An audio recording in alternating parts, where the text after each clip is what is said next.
Hello everyone and welcome back to Intelligent Machines, where we discuss about learning the latest in industrial anomaly detection. Today we are diving into part 2 of the patch core paper, a very novel approach to anomaly detection. Why we are discussing this patch core paper? Because it's a very recent paper which has very high accuracy. If you can see, when it comes to the MB Tech dataset for anomaly detection. And this is the paper that we are concerning for this video. I would request you to hang tight because I've got a little surprise for you at the end of this video that you wouldn't want to miss. So in our last video, we explored a distance-based algorithm and how anomaly detection is performed using k-nearest neighbor. For this case, we used a pre-trained ResNet model to extract features from the image. Today, we are going to zoom into how this patch core method takes this step further by focusing not only on the entire image but individual patches of the image, which are the small section instead of the entire image. If that sounds interesting, let's get started. So here in your screen, you can see the green boxes which represent small patches from the good images only. We used a pre-trained network to extract this feature from each patch and projected them onto a two-dimensional space, as shown here. We call this collection of patches from good image the memory bank. So for example, we have the image, a good image here, and this patch represent this green box, then this patch, this one, so on and so forth.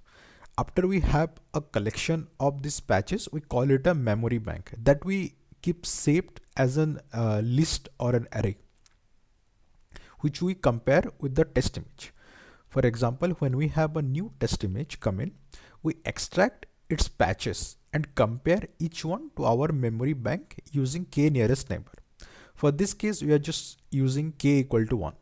For example, the patch given in the red area, it will represent some distance like this. It won't be very far from the normal patches because this patch particularly does not contain any anomaly. However, if we plot the next patch onto our 2D space, we see it is way farther than other normal patches. Hence, we can say this patch as an anomaly.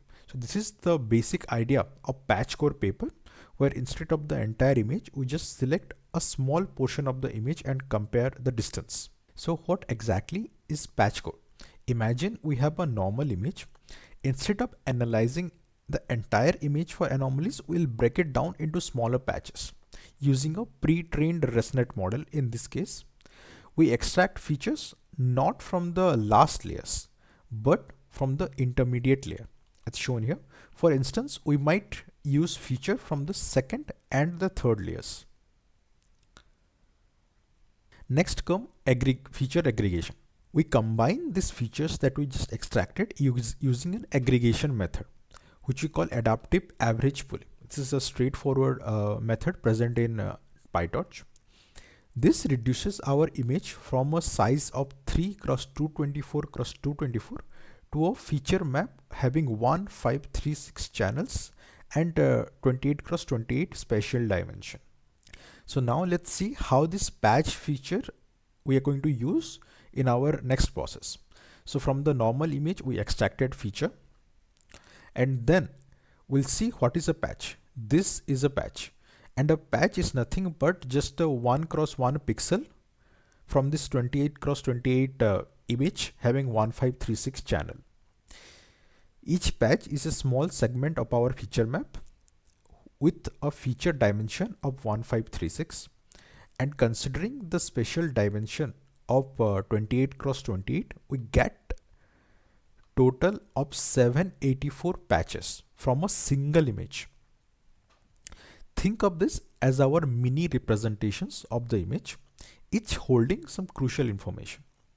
Usually it's more convenient to use the transpose of the feature that we get. So instead of 1536, 784, we'll use 784, 1536.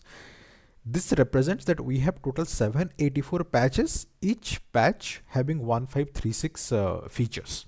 You can think of it in this manner. Finally, to perform the anomaly detection, we need to create the memory bank that we saw at the initial slide. This involves generating patches from many images. In your screen, you can see there is a normal image. From a normal image, we got total 784 patch. But let's say we have 100 image in our training data. Then we'll get total of 78,400 patches, each having 1536 features.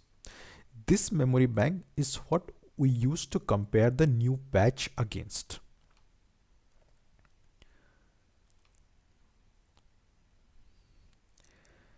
We measure the distance between each test patch and the patches in our memory bank. So let's say we have this test sample.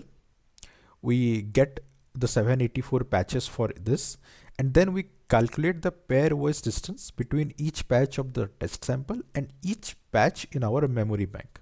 After we calculate this, then we calculate the minimum distance for each patch in our test sample. So for that, the minimum value in this row will be dmin1, dmin2, and so on and so forth. This this collection of minimum distances patches, we call it the distance score, and it will be an array of 784 dimension. From these distance scores, the maximum value becomes the anomaly score of the entire image, which we also denote as S star in the paper. If we reshape our 784 distance scores to a 28 cross 28 grid, we can create the heat map. Further, we can use bilinear interpolation to upsample them back to the original image shapes, just 224 cross 224 for easier visualization. And there you have it, the core concepts of the patch core algorithm.